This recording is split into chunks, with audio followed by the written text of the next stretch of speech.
नमस्कार दोस्तों, मैं विनय मिश्रा ऑनलाइन क्लास में आपका स्वागत करता हूं। हम इलेक्ट्रिक सर्किट चैप्टर कंप्लीट कर चुके हैं। लास्ट टाइम हमारी कुछ प्रॉब्लम्स की बात हुई थी, न्यूमेरिकल्स वगैरह की। आज हम बात कर रहे हैं पोटेंशियोमीटर यानी विभवमापी से रिलेटेड कौन कौन सी प्रॉब्लम आती है न्यूमेरिकल में, उसकी हम बात कर रहे हैं। आज हम लोग ले रहे हैं विभवमापी से रिलेटेड प्रॉब्लम्स। हाँ, फर्स्ट क्वेश्चन देख लें पहले। हाँ, आपके स्क्रीन पर आ जाए क्वेश्चन।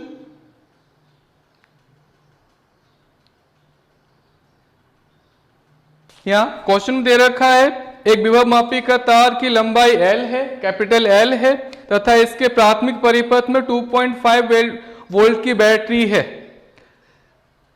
एवं 10 ओम के प्रतिरोध को श्रेणी क्रम में जोड़ा गया है। देखते हैं,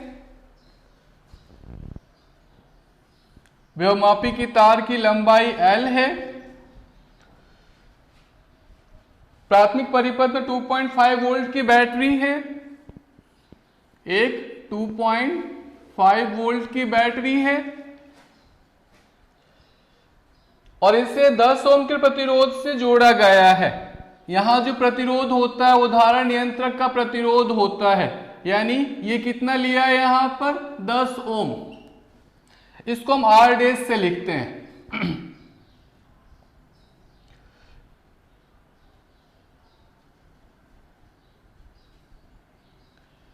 आगे इसने लिखा है 1 वोल्ट विद्युत वाहक बल के लिए संतुलित लंबाई L/2 प्राप्त होती है।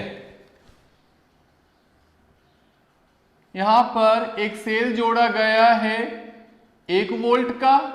इसके लिए संतुलित लंबाई जो प्राप्त होती है गैल्वेनोमीटर से वो कितनी प्राप्त होती है? वो प्राप्त होती है L/2। यहां पर स्मॉल l कितना है? वो है L/2। आगे पूछा है, यदि प्राथमिक सेल में लगे प्रतिरोध का मान दोगुना कर दिया जाए तो नई संतुलित लंबाई क्या होगी? दोबारा समझ लें इसको। बोला हुआ है विभवमापी के तार से प्राथमिक परिपथ में 2.5 वोल्ट का बैटरी जोड़ा गया है, इससे एक उच्च प्रतिरोध यानी 10 ओम का प्रतिरोध जोड़ा है। द्वितीयक परिपथ में 1 वोल्ट की एक बैटरी है या सेल है, जिसके लिए संतुलित लंबाई कितनी प्राप्त होती है? L/2 प्राप्त होती है और तार की लंबाई कैपिटल L है। सबसे पहले हम विभव प्रवणता ज्ञात करेंगे और विभव प्रवणता x इज इक्वल टू क्या? x इज इक्वल टू होता है E0/L। अब E0 क्या होता है? E0 होता है IR/L। I इसमें करंट फ्लो हो रखा है वो है। फिर मैं I को कन्वर्ट करूं, I को लिख सकता हूं मैं E0/R plus R dash plus R, मैंने I को लिखा है, और R/L ये। मतलब X को मैं इस तरह से भी नोट कर लिख सकता हूं। यहां पर R की वैल्यू नहीं पता, इस तार का प्रतिरोध है। R डैश की वैल्यू दे रखी है 10 ओम और स्मॉल r के बारे में कुछ नहीं बोला है, सेल के आंतरिक प्रतिरोध के बारे में कुछ नहीं बोला है, इसको मैं 0 मानूंगा। तो यहां पर R की वैल्यू फाइंड करनी है। R डैश यहां दे रखा है 10 ओम और R के बारे में कुछ नहीं बोला है, तो क्या मानूंगा? 0। तो यहां से हो जाएगा x is equal to E0। E0 की वैल्यू है मेरे पास 2.5 वोल्ट।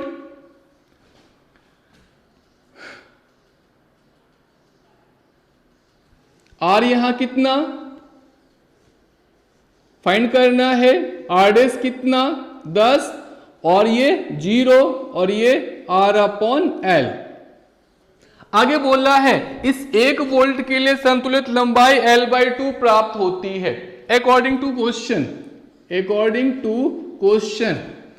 1 वोल्ट के लिए संतुलन लंबाई कितनी? L/2 प्राप्त होती है। अतः विभवमापी के सिद्धांत से, विभवमापी का सिद्धांत क्या कहता है? V बराबर XL। विभवमापी के सिद्धांत से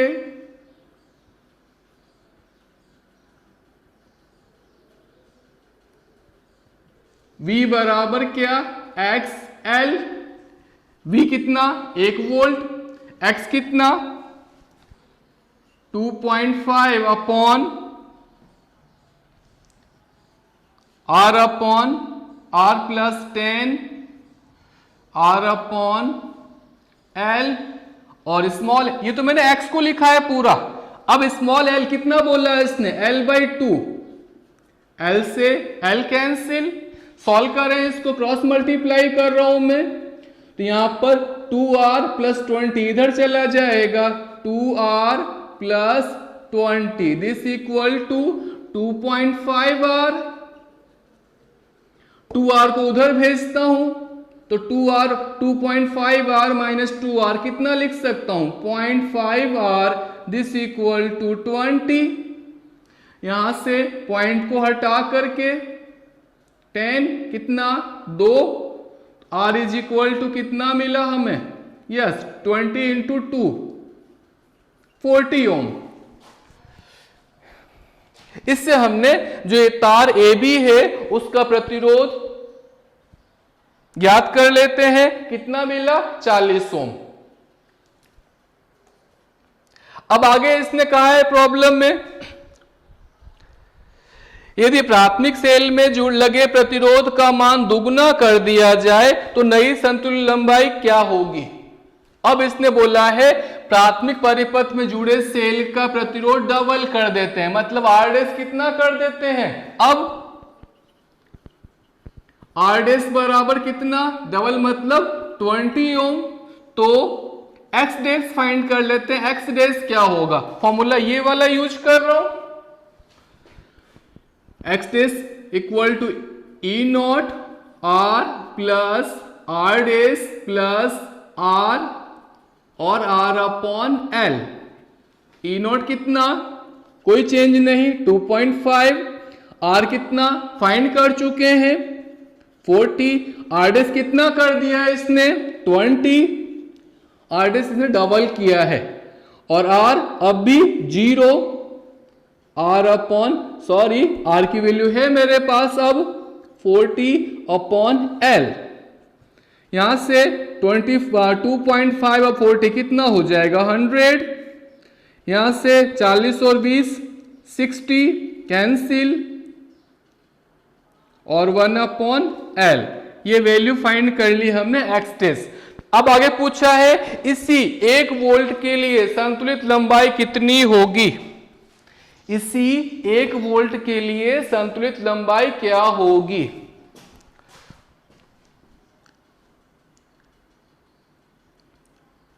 विभवमापी के सिद्धांत से, विभवमापी के सिद्धांत से क्या? V is equal to X' L'। V कितना? फिर से 1 वोल्ट। X' की वैल्यू कितनी है मेरे पास? 10 अपॉन 6 1 अपॉन L और L' की वैल्यू फाइंड करनी है। इधर ले लेते हैं, L' इक्वल टू क्या हो जाएगा? 6L upon 10, 6L upon 10 this equal to 0.6L। इस तरह से हम नई संतुलित लंबाई ज्ञात कर सकते हैं, जो कि कितना है? वो है 0.6L। आगे नेक्स्ट क्वेश्चन की तरफ चलते हैं। अगला क्वेश्चन है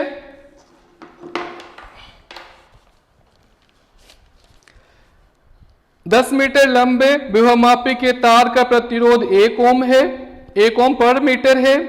इसके श्रेणी क्रम में 2.2 वोल्ट व नगण्य आंतरिक प्रतिरोध का संचायक सेल एवं उच्च प्रतिरोध जोड़े गए हैं। विभवमापी के तार पर 2.2 मिली वोल्ट पर मीटर विभव प्रवणता ज्ञात करने के लिए उच्च प्रतिरोध का मान लेना होगा। स्क्रीन पे देख लें इसको आप क्वेश्चन को।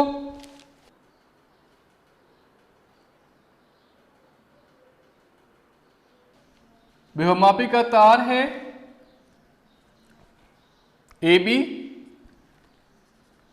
जिसकी लंबाई ले रखी है 10 मीटर, L कितना 10 मीटर। प्रतिरोध इसका दे रखा है 1 ओम पर मीटर, यानी प्रतिरोध कितना 1 मीटर का 1 ओम, तो 10 मीटर का कितना 10 ओम। R बराबर कितना ले लूं मैं 10 ओम। इसके श्रेणी क्रम में 2.2 वोल्ट बैटरी है, इसके श्रेणी क्रम में 2.2 वोल्ट की बैटरी है। नगण्य आंतरिक प्रतिरोध है स्मॉल r कितना दे रखा है 0, स्मॉल r 0 दे रखा है। और इससे एक उच्च प्रतिरोध जोड़ा गया है, जो धारण नियंत्रक जोड़ते हैं हम। धारण नियंत्रक को हम R' लेते हैं। विभवमापी के तार पर 2.2 मिली वोल्ट पर मीटर विभव प्रवणता प्राप्त करने के लिए उच्च प्रतिरोध का मान कितना लेना होगा। यहां x इज इक्वल टू इसने कहा है 2.2 मिली वोल्ट पर मीटर। इसके लिए R' की वैल्यू हमें फाइंड करनी है। फिर से प्रॉब्लम समझ लें एक बार।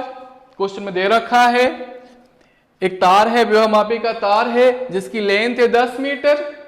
प्रतिरोध इसने दे रखा था 1 ओम पर मीटर का प्रतिरोध कितना 1 ओम, तो यहां पर पूरे तार का प्रतिरोध कितना हो जाएगा 10 ओम। इसको मैंने R से दिखाया है। एक संचायक सेल जुड़ा हुआ है जिसका विद्युत वाहक बल 2.2 वोल्ट और आंतरिक प्रतिरोध 0, और एक उच्च प्रतिरोध जुड़ा हुआ है धारण नियंत्रक के रूप में, जिसको मैंने R' ले लिया है। आगे इसने कहा है अगर मुझे विभव प्रवणता चाहिए 2.2 मिली वोल्ट पर मीटर, तो इसके लिए मैं R' का मान कितना लूं। फॉर्मूला हमारे पास फिर से वही, x इज इक्वल टू क्या लिखते हैं हम E0 अपॉन L, फिर कन्वर्ट करते हैं इसको I R अपॉन L, फिर I को कन्वर्ट करते हैं कैसे, I न होता E0 upon R plus R' plus R, ये मैंने I को लिखा है केवल, और इधर R अपॉन L। यहां पर E0 की वैल्यू है मेरे पास, R की वैल्यू है मेरे पास, R' फाइंड करना है, और स्मॉल r 0 है।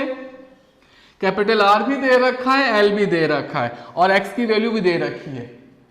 सारी वैल्यूज रख दो यहां पर। X क्या दे रखा है 2.2 मिली, यानी 10 की power -3 volt per metre, is equal to E0 कितना 2.2, यहां R कितना 10, R' नहीं पता ज्ञात करना है R', और ये R कितना 0।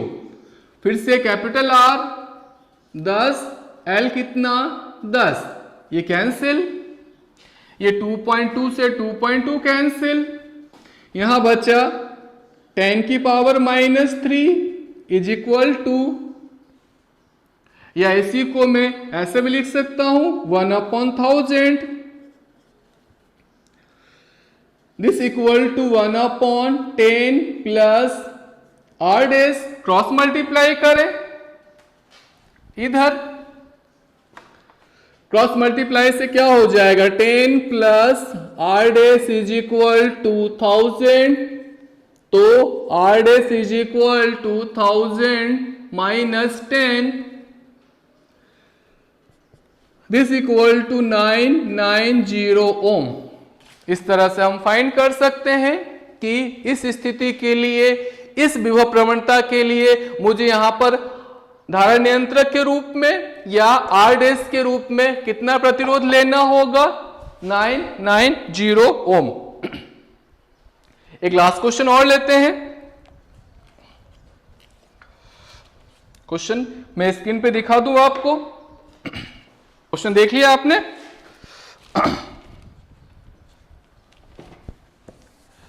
हाँ, क्वेश्चन में दे रखा है विभवमापी के प्रयोग में E1 E2 विद्युत वाहक बल, जहां पर दे रखा है E1 is greater than E2 के दो सेलों को श्रेणी क्रम में जोड़ने पर संतुलित लंबाई 60 सेमी पर प्राप्त होती है। यदि कम वोल्टता के सेल के टर्मिनलों को उल्टा कर दिया जाए तो संयोजन की संतुलित लंबाई 20 सेमी प्राप्त होती है। सेलों के विद्युत वाहक बलों का अनुपात ज्ञात कीजिए। समझे? एक विभव मापी, ये E0 धारा नियंत्रक, इसने बोला है इसके सेकेंडरी सर्किट में दो सेल जुड़े हुए हैं, E1 और E2, कुछ इस तरह से। ये E1 और ये E2। यहां बोला है E1 is greater than E2, और जब इसको कनेक्ट करके जॉकी दो द्वारा शून्य विक्षेप की स्थिति प्राप्त करते हैं तो L1 कितना मिलता है इस केस में? L1 प्राप्त होता है 60 सेंटीमीटर।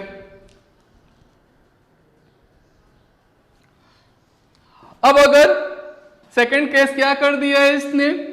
सेकंड केस में इसको उल्टा कर दिया है, कम वोल्टता वाले को उल्टा कर दिया, मतलब ये प्लस ये माइनस। पहले केस की बात कर लेते हैं एक बार। इस स्थिति में तुल्य विद्युत वाहक बल, प्रथम स्थिति में केस फर्स्ट के लिए तुल्य विद्युत वाहक बल, तुल्य विद्युत वाहक बल क्या होगा? E1 plus E2। इसके लिए संतुलित लंबाई L1 है, तो विभव मापी के सिद्धांत से, विभव मापी के सिद्धांत से क्या बोल सकता हूं मैं? E1 प्लस E2 बराबर XL1। कितना दे रखा है L1? 60 सेंटीमीटर। इक्वेशन 1 दे देता हूं। अब इसने क्या कहा? जो कम वोल्टता का सेल है उसके टर्मिनलों को उल्टा कर देते हैं, मतलब ऐसे, ये प्लस ये माइनस। तो उस केस में संतुलित लंबाई कितनी प्राप्त होती है? वो प्राप्त होती है 20 सेंटीमीटर। केस सेकंड के लिए तुल्य विद्युत वाहक बल क्या हो जाएगा? तुल्य विद्युत वाहक बल क्या? E1 minus E2। E1 का EMF ज्यादा है E2 से। विभव मापी के सिद्धांत से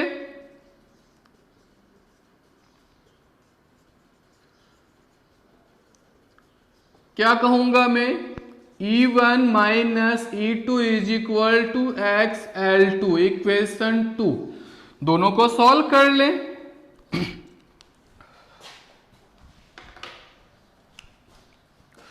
इक्वेशन 1 में 2 का भाग दे देते हैं।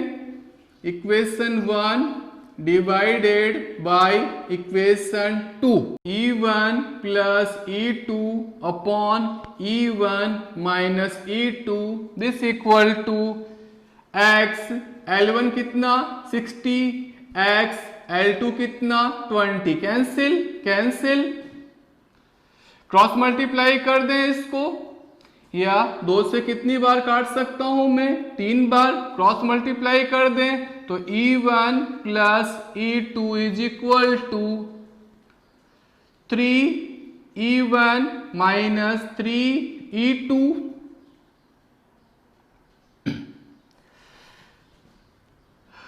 E2 को इधर भेज देते हैं। E2 प्लस क्या? 3E2, this equal to 3E1 minus E1। यहां हो गया 4E2, this equal to 2E1। इधर ले लेते हैं तो E2 upon E1 is equal to 2/4 यानी 1:2 या E1/E2 इज इक्वल टू 2:1। अर्थात इनके जो विद्युत वाहक बलों का अनुपात है वो 2:1 है। इस तरह की प्रॉब्लम को हम सॉल्व कर सकते हैं। आज के लिए इतना ही। Thank you.